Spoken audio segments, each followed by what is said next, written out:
Jessie, you and I are back from two completely different types of adventures. I was in St. Kitts in the Caribbean drinking rum punch, getting my daughter moved into vet school. And you, my friend, were doing what? Tell everybody what you were doing. Well, you're much smarter than I am, clearly, because I should have been doing that. But I did a Spartan race with some of my friends in Fayetteville. Whoa. Okay. It wasn't just any Spartan race. In fact, it was like, I think the word beast and 21. And I mean, what? I don't know how I keep getting sucked into these things. Like me and you were doing one. I don't know. It was supposed to be a half marathon trail obstacle course, which, by the way, is really freaking hard. Like it took me right under 5 hours. Oh And my God. my husband, who's really fast, it took him like 3 hours and 45 minutes. So it still took forever. But if you don't do obstacles, then you have to do a penalty. And so I ended up doing like 15 and a half miles. And I thought I was going to die. Like, you're much smarter than me. I should have been with you. Well, okay. So I have to ask you, like, what was going on what was going through your mind in this picture? So if you're listening, what I'm looking at right now is a picture of Jessie on what are those called? Not monkey bars, but I went into this so blind, didn't look up any of the obstacles. Like, everybody there was so serious. It was the craziest thing. I don't know what these are called. I would call them awful. And what you don't see, hanging, swinging circles, but they circles. move. And then there's this like long bar in between that you have to like act like a monkey and go down. I don't know. And it started raining in the middle of it. And I wore my shoes for the first time ever. So my feet are like covered in blisters. Oh my gosh. Failed to prepare. That's what happened. This all I did it, sounds and I this all celebrated. sounds awful, but amazing for you at the same time. Beast mode, Jessie. Thank you. And same to you, Jen, dropping your daughter off at vet school. I mean, that's pretty. And you get to save on vet bills in a couple years. Yeah, if we could just fast forward, through the next 3.5 years so that we can get some doggy care, that would be awesome. Yeah, I'm going to be teledocking her all the time. I know. Well, welcome back. Let's get into this. Let's do it. Okay. Podcast day is my favorite day of the week. It is actually, Jessie, episode 15 of our podcast. How did we get here? I don't know, man. We've been cranking them out. We've been cranking them out. It has been so fun. I look forward to this every month. And today we have our awesome teammate, Amanda Martin, joining us. Amanda, hello. Hello. Awesome. This is your first time on the official Online People Talking podcast. It is. I've been on the Facebook one back in the day, but this is my first time on the legit podcast. Yes, we are. Thank you for having me. Too legit to quit. So that's why we keep doing these podcasts and making magic on the interwaves. Oh, they're magic. Yeah. So let's get into it. What are online people talking about right now, guys? What are you hearing? It's quiet. Yeah, they're saying the bad 4-letter S word. Oh, no, right? Ooh, okay, what is it? Slow. Ooh. Yeah. Ooh. Oh, yeah. So that is a bad 4-letter word. Everybody's going, where's the leads? What's happening?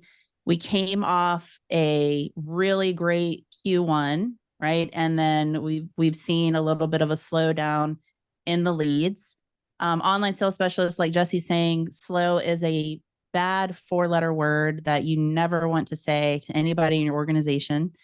You can say to us, we can talk about it, but never tell your manager that you're slow, because then you'll find yourself doing lots of other busy work that does not need to be on your plate. Yep. But True. here's what I will tell you guys. When leads go low, it's your time to grow. And That's a what good I one. mean, I mean, you like that? When That's leads good. go low, it's your time to grow. Come on, baby. Let's go. So, what are some things that online sales can be doing, when there is a little bit of a shift in the lead volume? What are y'all's thoughts? Hit the phones. Yeah, hit the phones. Mhm. I mean, I don't know about you guys, but there's been, some turnover or new programs, but in the grand scheme of things, we've experienced this before. Like we saw things start off and then they split because interest rates are rising. So interest is still high, but form submissions might be lower or hesitation might be higher. And so we're not new to this. So we've got to take out what we've learned before. And even if you're new, it's not new to your organization because we've been through this in the last 3-year time frame. Mhm. And I was thinking about this the other day. We're sharpening our skills every time we're doing something. And I was talking to one online sales specialist and I'm like, you already have the knife set. Like you've got the knife set, you just have to sharpen it. I was like, and then, we go on analogies. And I was like, you don't want to be like a Swiss Army knife. And they were like, what? And I was like, I don't even know where that came from. But I was like, it serves a lot of purposes, but it doesn't do anything really well. And they were like, oh, that was a good one. And I was like, thank you. But in this time, you're taking what you've learned and you're actually getting time to implement all of the things that maybe you didn't have time for before, or you omitted altogether, like prospecting, the bad Mhm. word that nobody wants to hear. Yeah. Well, we're going to get into some things that we didn't do in Q1 that we definitely need to be doing in Q2 when Amanda gives us our benchmark update. But Amanda, you immediately were like, hit the phones. That's right. If they're not ringing inbound, you just got to get on the phone and make them ring outbound, right? Give that courtesy call. The encouragement I want to give everybody, especially if there's any leaders listening, online sales specialists, whoever, marketers, first and foremost, calm down, like chill out, because I've been on some calls recently where it's like everybody's freaking out, like we need more leads, we need more leads, we need more leads. And my encouragement is, are we doing everything with the current leads we have really well? That's the first question you need to ask yourself. Like, is online sales doing everything they need to be doing? Are you adding in personalization? Are you doing your prospecting? Are you picking up the phone and making 40 outbound calls a day? If the answer is no, then you've got things to do. You've got magic to make, right? Sales also needs to be looking at their database, the people that have actually come out for appointments. What's happening with them? They've seen your homes, work the CRM. It's not all on online sales shoulders. It's not all on marketers' shoulders. The market is what it is, right? I think Myers Barnes says, love the market that you have because it's the only one you've got, right? And so we've got to make the most out of the leads that we have. So when leads shift down, we encourage you to go do some of those things. Sharpen your, what'd you say, Jessie? Sharpen your knives.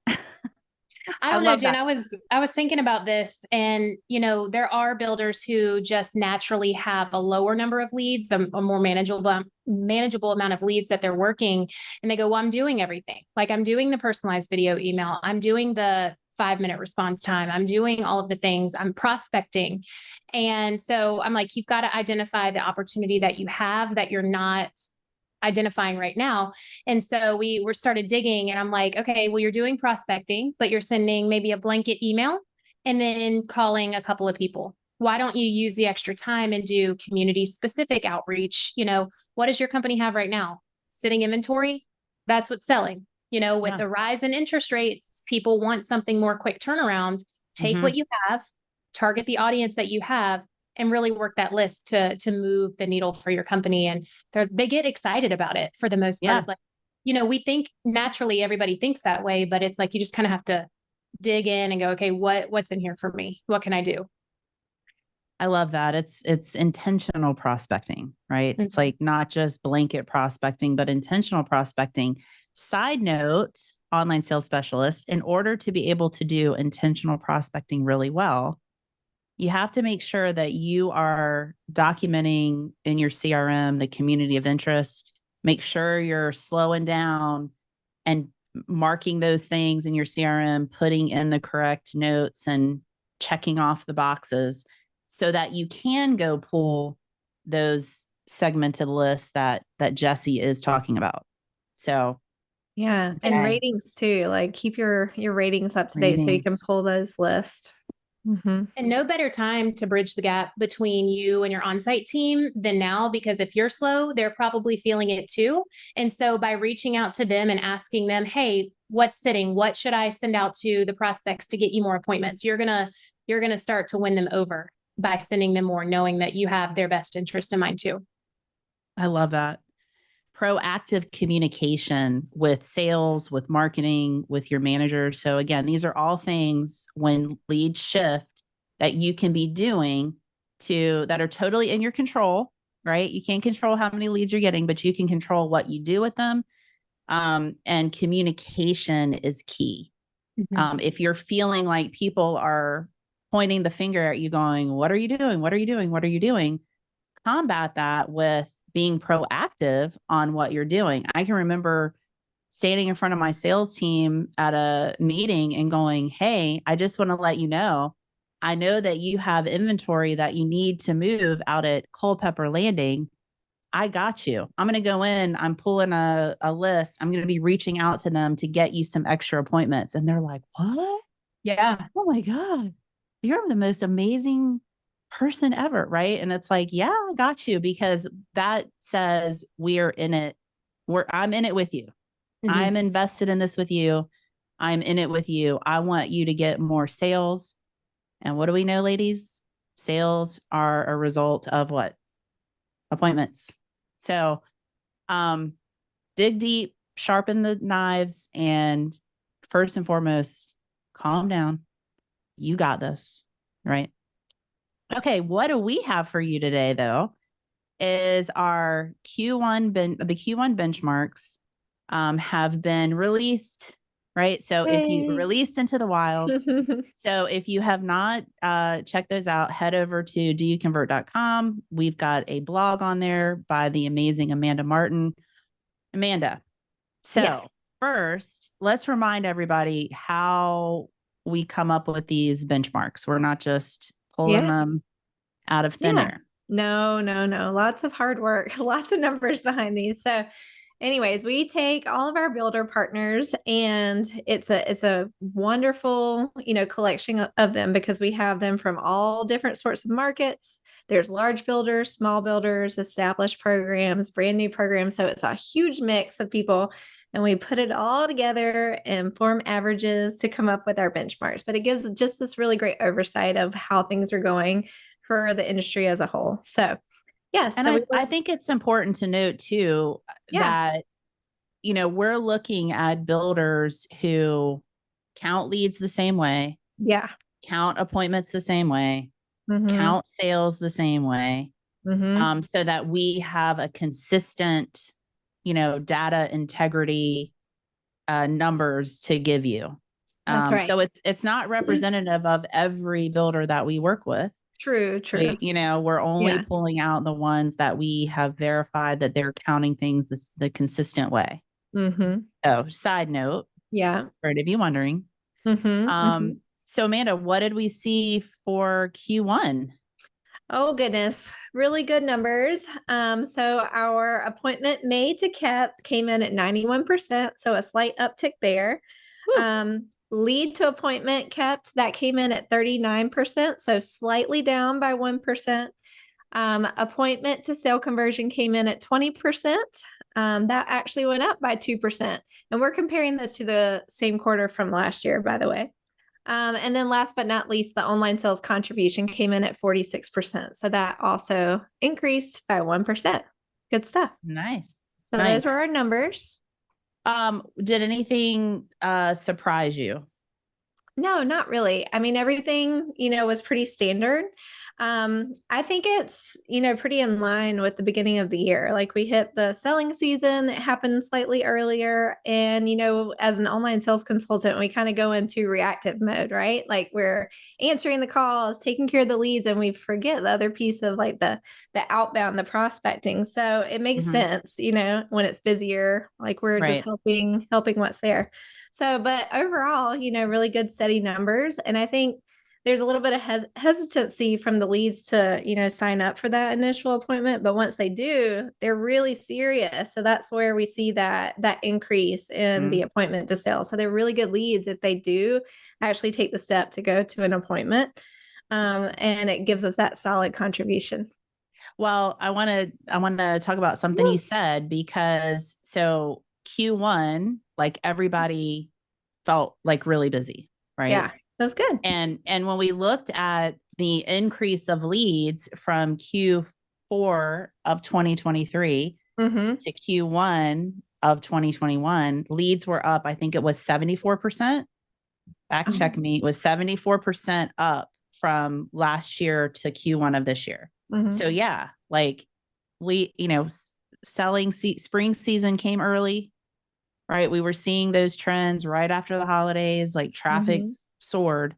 Yeah. And so everybody was like, whoa, right? Yeah. And this is really busy. And I mean, Jessie, I think like I remember us looking at, we even had some people that their appointment to sale was like 25%, 30%. Like, Yeah. So talk a little bit about that. Well, it was interesting. This is quarter 1. And so we're halfway through quarter 2 at this point, because it takes, like Amanda said, it's lots of data. And so I was cross comparing like what we saw in quarter 1 to what we're experiencing at the beginning portion of quarter 2. And with what we're hearing from online sales specialists, I kind of expected a huge dip in all of the conversions. And just unofficially, what I'm seeing behind the scenes is things are still staying pretty consistent, because we are seeing more of those age leads funneling in, whether it was proactively through the online sales specialist or the customers reaching back out. And I think we're not used to the buyer life cycle timeline being the normal length or longer. We were so used to, just like we were used to the 3% interest rates, we were used to the quick turnarounds and contracts and closings. And so what I have seen is the appointment to sale conversion potentially being an uptick because of the age leads funneling in. They've already had a cycle time previous to their appointment, or they've weighed out their options. They've gone through the fears and they've shopped, other people or went into other appointments, and now they're really ready and they're ready to move forward. And so even though the opportunity in quarter 2 has started off slower, the most successful online sales specialists have been ones who have been funneling in the higher interest by being able to isolate hottest converting leads in the CRM, calling the right people, and making sure that they're getting a good ROI. So I think it's pretty neat. Like, I think it's also telling that, because that appointment to sale is remaining strong at average of 20%. But again, we're even seeing, upwards of that. That tells us that while you might be getting less leads, the leads that you're getting are quality leads. They're quality leads. They're converting. I was just on a coaching call with Kendall, and she was like, yeah, like while I am slower, again, she can say that to me. While we have slowed down, like what I'm getting is really good. So like if somebody right now is in this market looking, we better be doing everything we can to get in touch with them, have a quick response time, go for the no, get them out to appointment, because they're likely, if they're looking in this market, they're serious. Would you ladies agree? Oh yeah, for sure. Yeah. And don't let your personal feelings about the potential market, like whether or not you would buy a home in this market or whatever, overflow into how you communicate with your customers, because it is a good time to buy a home if it's what the customer needs. And it's your job to make sure that you're telling them that it's the best next step, because they're coming to you as the expert to basically get confirmation that this is the best next step. And it's not a commitment to buying a home. It's just the opportunity to determine if this builder is the right builder for them when the time is right. And so I've been listening to calls and I can hear some like personal influence or opinions like kind of coming out into the conversations. And it's like, no, you gotta walk them through their journey. Oh, okay. Like, So you mean like where the online sales specialist might have like projecting Right. their Projecting. feelings or concerns about the market onto the buyer that Like- they're talking to. yeah, like my competitor offers better incentives, or my competitor's pricing is better, or, you know, give us one of the options. There's so many things going on, and they let that fear of, ooh, maybe the competitor might be a better fit for them, play a role in asking for the appointment, telling them what their best next step is. Or they might get that objection of interest rates and they'll go, oh, sure, just let me know when you're ready. And I don't know that it's a fear of a no. I think it's like, I don't know. It's how like to how to navigate the pivot. Yeah. Right. Embrace the PAP. Jen, Pause. I know. Go in there. Don't do it. Please explain. Pause. Agree. Pivot. So Thank you like for that if you're clarification. getting those, Jesse and I What'd are you always say, like, no, Jessie? Jen, no, don't say it. Jesse's like, don't say it, Jen, don't say it. Ugh. Oh, funny. Well, there's an explanation. There's an Yeah. explanation. Hey, but listen, you'll remember that, right? Embrace Yes, the they will. PAP. Pause when you get that objection, take a beat, pause. Agree with them. You know, like, yes, like interest rates have gone up, right? Give them a disruptive statement back. They're not expecting you to agree, you know, Yeah. and then pivot the conversation, you know, hey, while you're thinking about things, one of the best ways to think about things is in our model home, right? Where you can see how we build, smell, touch, you know, and get all of your questions answered. And then when you're ready, you feel comfortable about the interest rates, you'll be able to make that well-informed decision. Remember, we're just trying to lower any sort of fear or uncertainty about the market and get them to come look, and hopefully they'll fall in love with your homes. So embrace the PAP. Okay, I'm not going to say that anymore. Now, Amanda, I thought it was interesting. So you pulled out, you know, Yes. again, the averages are, you know, all of the partners that we work with, new, older, established, you know, whatever. And you pulled out like top performing teams. Yes. What were those numbers? Yes. So those were so good. And we love to see those because, you know, you get new programs and OSCs all the time going through there. So when you pull out those top performers and established programs, the numbers are so phenomenal. So lead to appointment came in at 50%. Wow. Appointment to sell 21%. And then last but not least, online sales contribution 53%. So it's just so strong. You know, like those top performers, they're really great. Yeah. So I mean, I think like when if you're a new online sales specialist and you're just starting out, it's good to know what these numbers are so you know what you are growing towards. You know, if you're not hitting those numbers right now, that's okay. You have to know where you're at and know where you need to go, right? But also, if you have been in this role, you know, quite some time and you have an established program, it's good to know like where you need to push yourself, right? If you're not at a 50+% contribution, if you're not, you know, higher on the lead to appointment side, okay, like check yourself, right? Like, like what do I need to do to increase that to get better? Love it. Okay.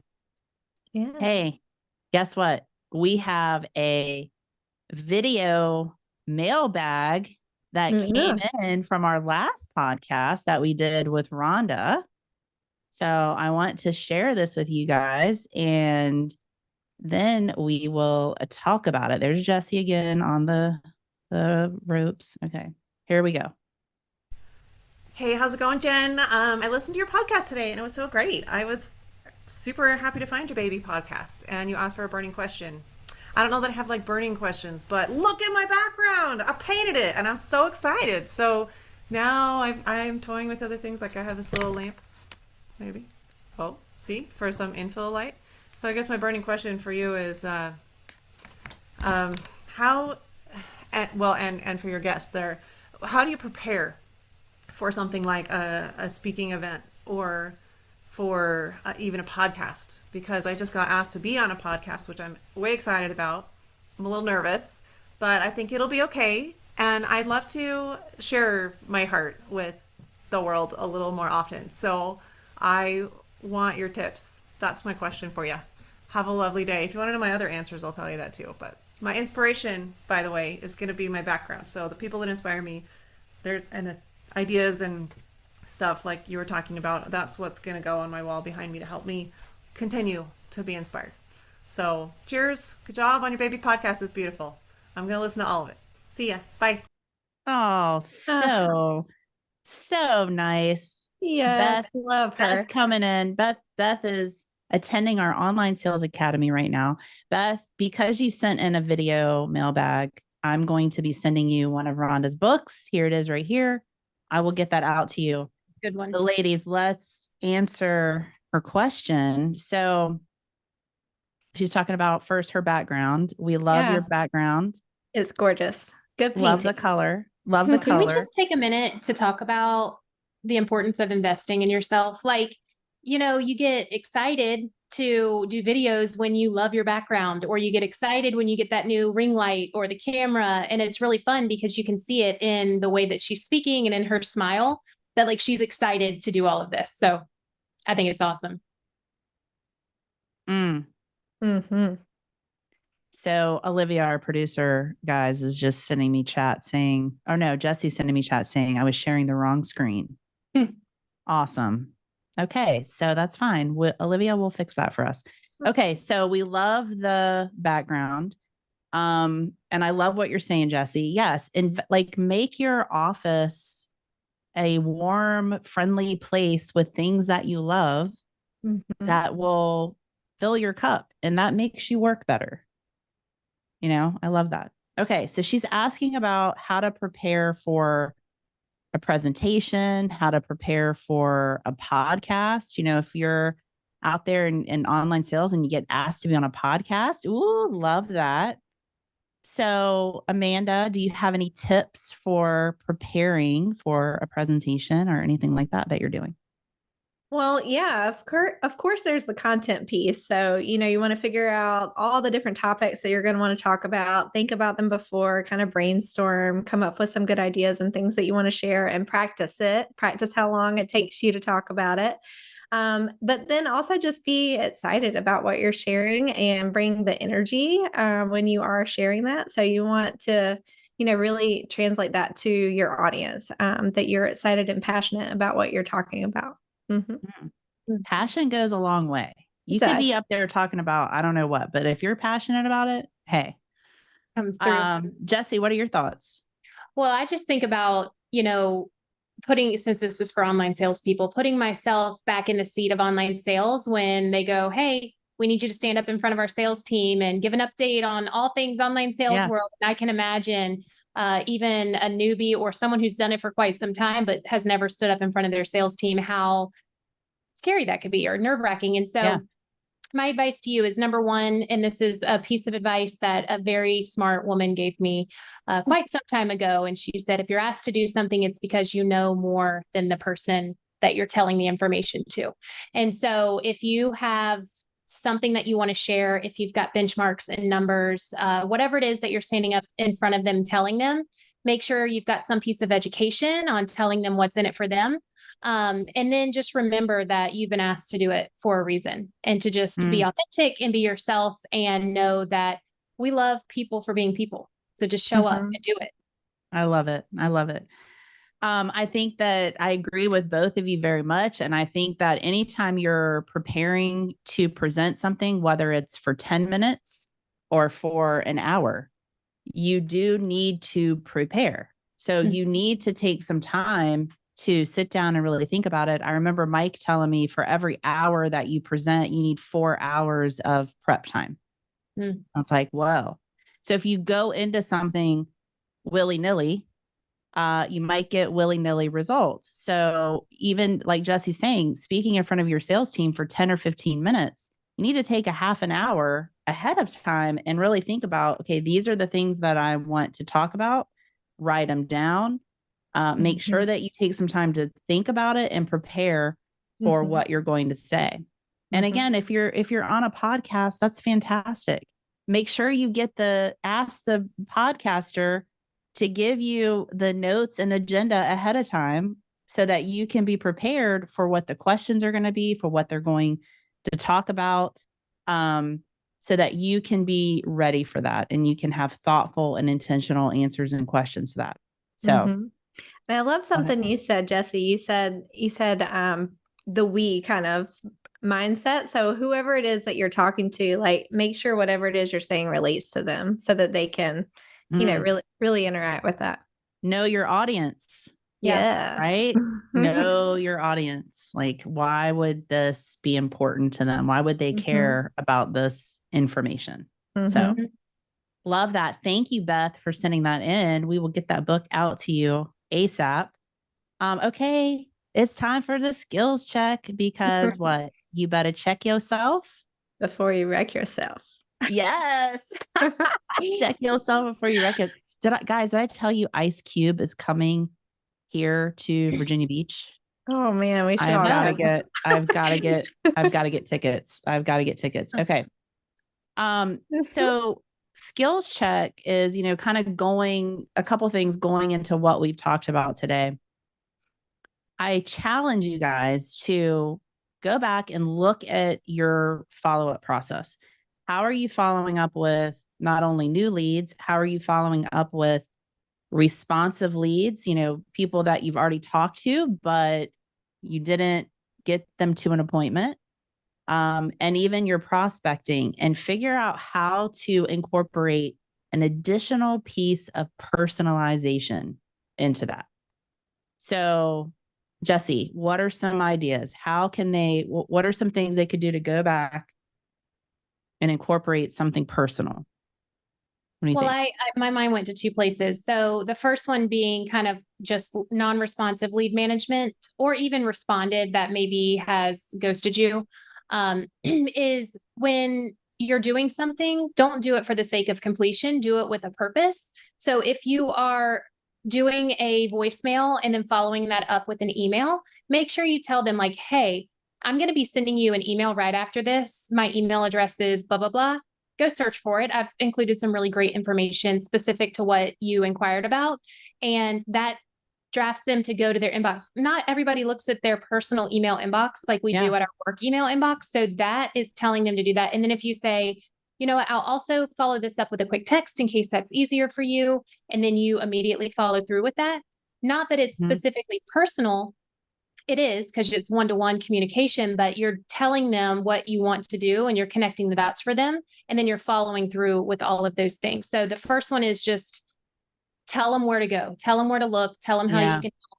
And then the second thing I was thinking about that I haven't seen a lot of people do, because it's been kind of second priority as new lead interest for quick selling things have come, is nurturing a VIP list. So I've heard a lot of people in that transition of not as much inventory right now, also waiting for either new communities or new phases. And they either don't have a good process or they haven't fleshed one out. And so when you're sending that intro email, like the confirmation that they're on the list, plug in a video email that looks personal that says, hey, I just wanted to pop in your inbox and let you know that you're on my interest list for the upcoming community, blah, blah, blah. And that's going to make a huge difference because they need to know a why wait, because there's so many other options out there. So those are my two things that popped into my head. Love it. Amanda, any thoughts from you? Yeah, well, I have recently seen a builder playing around with putting a video email in that very first outreach to their leads, and kind of showing and telling like why they can help, like what their role is, educating on that. So toying around with that and seeing how that works out. We love video email, and it's a great way to get a response. And then also another thought is, some people do this, but a lot of people don't, but putting your picture in your signature of the emails that you're sending, because they're going to see, your face hopefully on your website. And then if they see it again, like on the email that they get from you, they're like, oh, that's that one person. I want to reach out to them. So just a little tip. Yeah. Love it. Okay. Our phrase of the day is, when leads go low, it's time for you to grow. So we encourage you to take some of these things, whether it's growing with your numbers, growing with your processes, adding more personalization in, visiting your on-sites more, connecting with them, being proactive, all of these things we've talked about today. When leads go low, it's time to grow. Thank you guys so much. Thank you, Amanda. Thank you, Jessie. Thank Thanks. you.